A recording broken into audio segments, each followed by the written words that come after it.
Hello and welcome to this video where I will be explaining the basics of the game Scrolls by Mojang.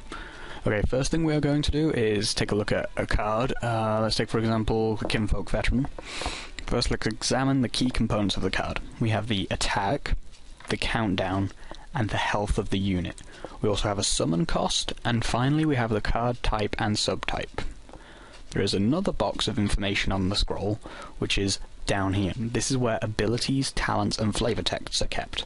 Anyone familiar with TCGs will probably be familiar with most of the components of this layout of this scroll. The main confusions come with the countdown, and they're there because of the board game layout. They will make sense once you see them there. The countdown of a card is a number of turns until that unit attacks. This is usually ranged from 1 to 3 in the current scrolls that are in the game.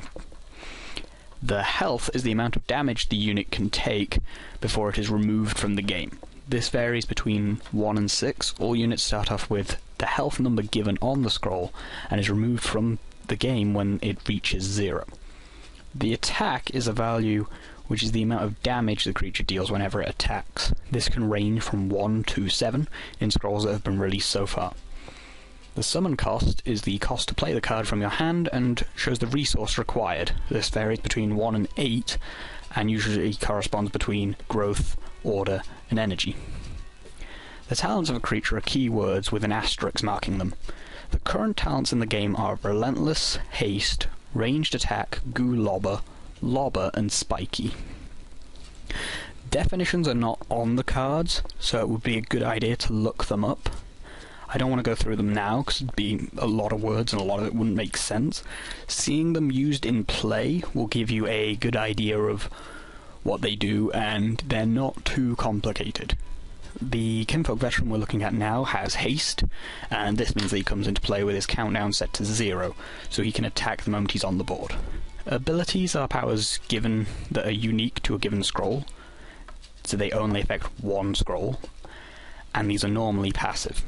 Some scrolls have abilities which can be used under specific circumstances. These have to be activated by the player and usually have a scroll-specific cost, such as sacrificing the scroll's attack to do something else. Okay, now that the scrolls have had their numbers explained, let's show some gameplay. Okay, so here we are and we're ready to go into a bot game. Real quick, we'll just go medium and we'll go for the Gravelock deck because it has 2 colours. It'll help demonstrate things. Okay, so, opponent's turn, he sacrifices for a resource and plays a card. To explain this, I'll just go through it. You have your hand, which is everything starts off here, mouse over a card and it will come up over here. Now you right click on a scroll and you get to sacrifice it. You can sacrifice once per round and you can sacrifice for one of 3 things. One of 2 things really. You've got the resources or more scrolls. Those are the 2 things you can sacrifice for. You can sacrifice for any of the resources that are in your deck currently. And I'm going to sacrifice this growth scroll for some energy resource. This gives me 1 energy resource. This is very similar to the mana bases seen in Magic the Gathering. And so I have 1 energy resource available with which I can play spells from my hand. I'll play the Copper Automaton in front of him.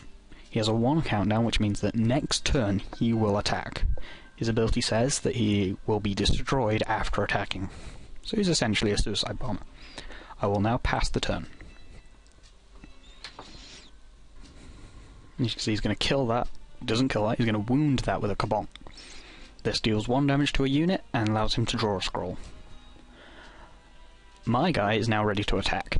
He will attack when I end my turn. I'm going to move him down a tile so that he's able to hit the crossbowman and deal with him. I'm also going to sacrifice one of these high-cost Gravelock Elders for another energy. This will allow me to play a Gravelock Raider.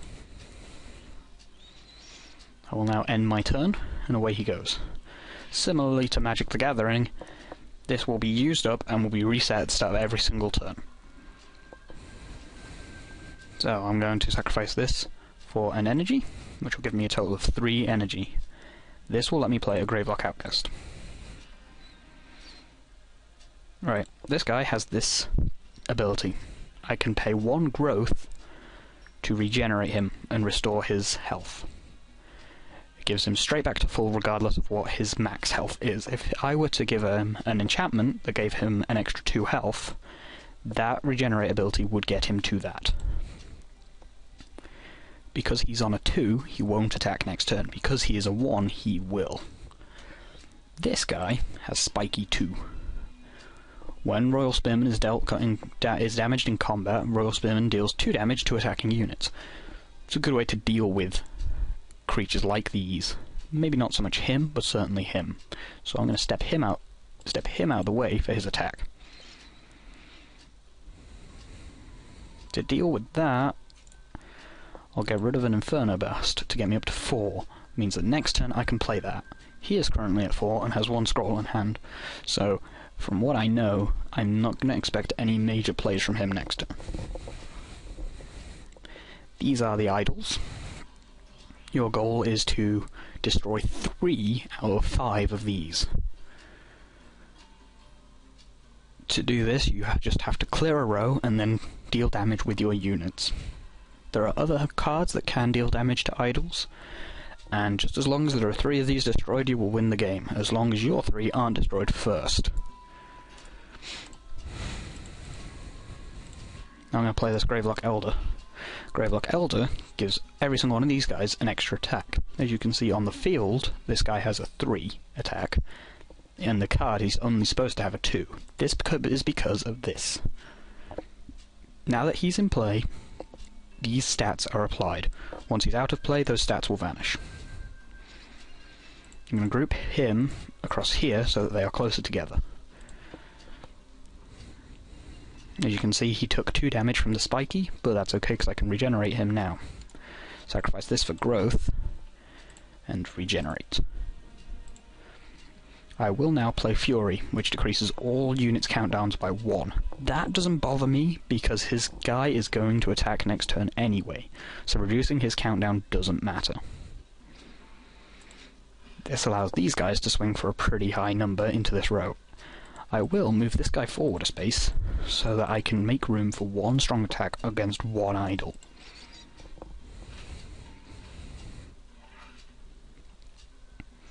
It'd be good to point out the key word on this card, which is ranged attack.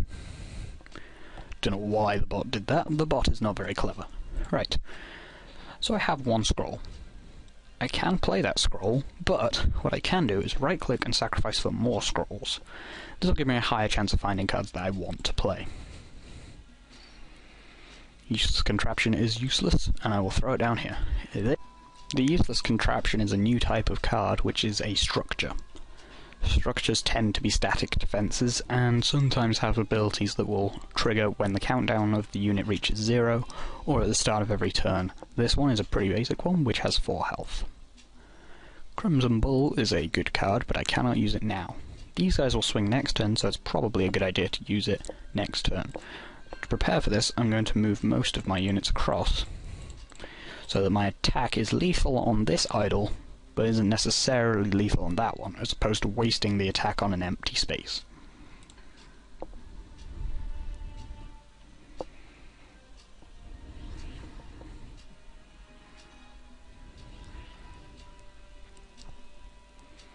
A double Crimson Bull is good, because that means I can sacrifice 1 and make use of this. That is 9 damage, that is almost lethal on that idol. That is 5 damage, that is absolutely lethal on that idol.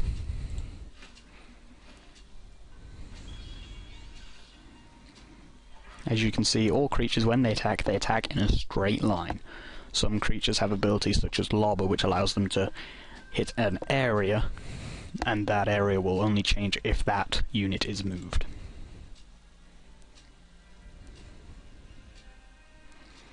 Okay, I got 2 memorials. Memorials are structures, and they have the ability to increase my resources when they come into play.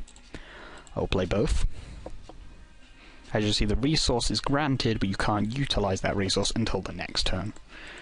I will move my units across, so they can better deal with this wall.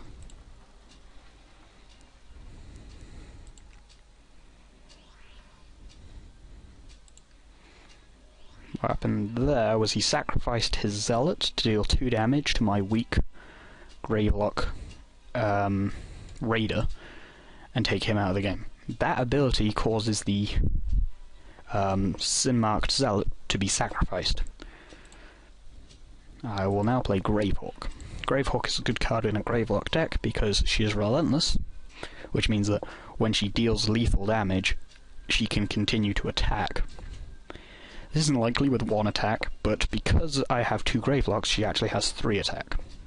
So it means that when she attacks, she would, if this obelisk weren't here, she would attack, deal 2 damage to that, and then 1 damage to the idol.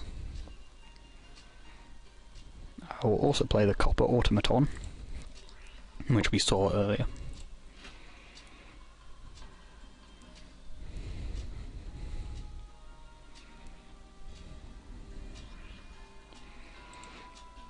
To show you the Sim-marked Zealot's ability a bit clearer. Oh dear. So he flipped to move this out of the way, and that let him hit my Gravelock Outcast. Just play another useless contraption and another Gravehawk. See how her attack has been reduced due to the board state changes.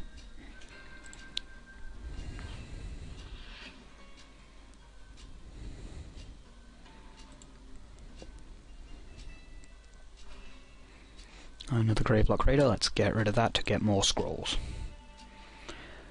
Gravelock Elder can go down, increases both of their attacks and that one's attack.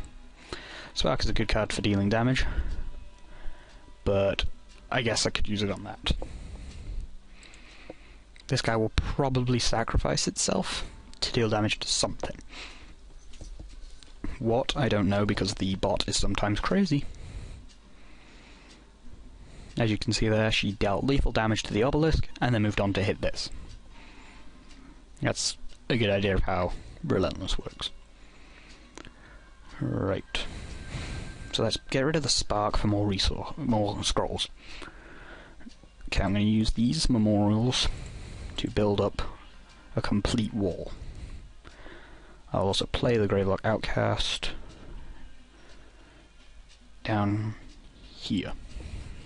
I chose here because I want to move him into a position to start stopping the attack from this row, but I don't want him to be killed by this crossbowman immediately, which would happen as they will both attack next turn. 1 damage comes from him and hits this, 5 damage would hit this. Something you may notice happening is a weird order when things are attacking. This is because attacks happen from the front of the row back. So, if all 3 of these were going to attack, he would attack, then he would attack, then he would attack. As you saw, he attacked, then he attacked, killing my Gravelock Elder that was flipped out of position.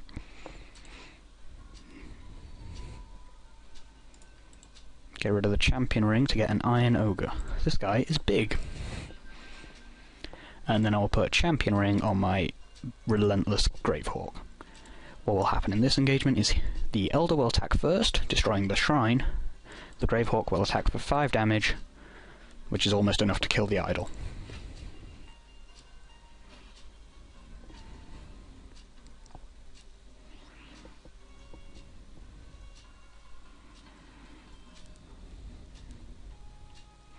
Get rid of the Gravelock Raider because I can probably get something better.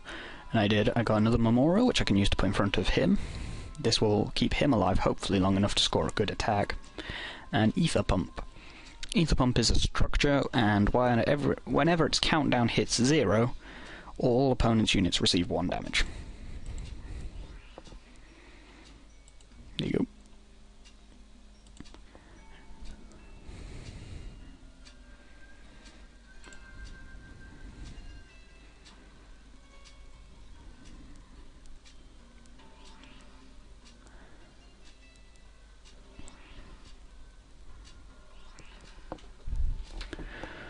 Okay, now I need to try and deal with this obelisk. Okay, so I'm not going to change because I can win with this. I'm going to use Spark to deal 2 damage to the obelisk. The Gravelock Elder will now do 3 damage to the obelisk, and then the Gravehawk will swing to destroy this and win me the game. Boom. That's just a quick look at Scrolls and a good introduction. I hope lots of people new to the game will be able to learn from it, and people who haven't yet got into the game can prepare themselves a bit better. Hopefully the mic work was a lot better with this video than it was in my last video. I think I've worked out a much better position, but I'm going to need some sort of pop shield to stop the popping noises that a lot of my words seem to have.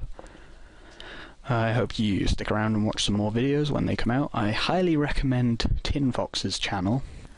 Tin Fox is currently 3rd on the ladder at the time of recording, and I will link his video in an annotation and in the description.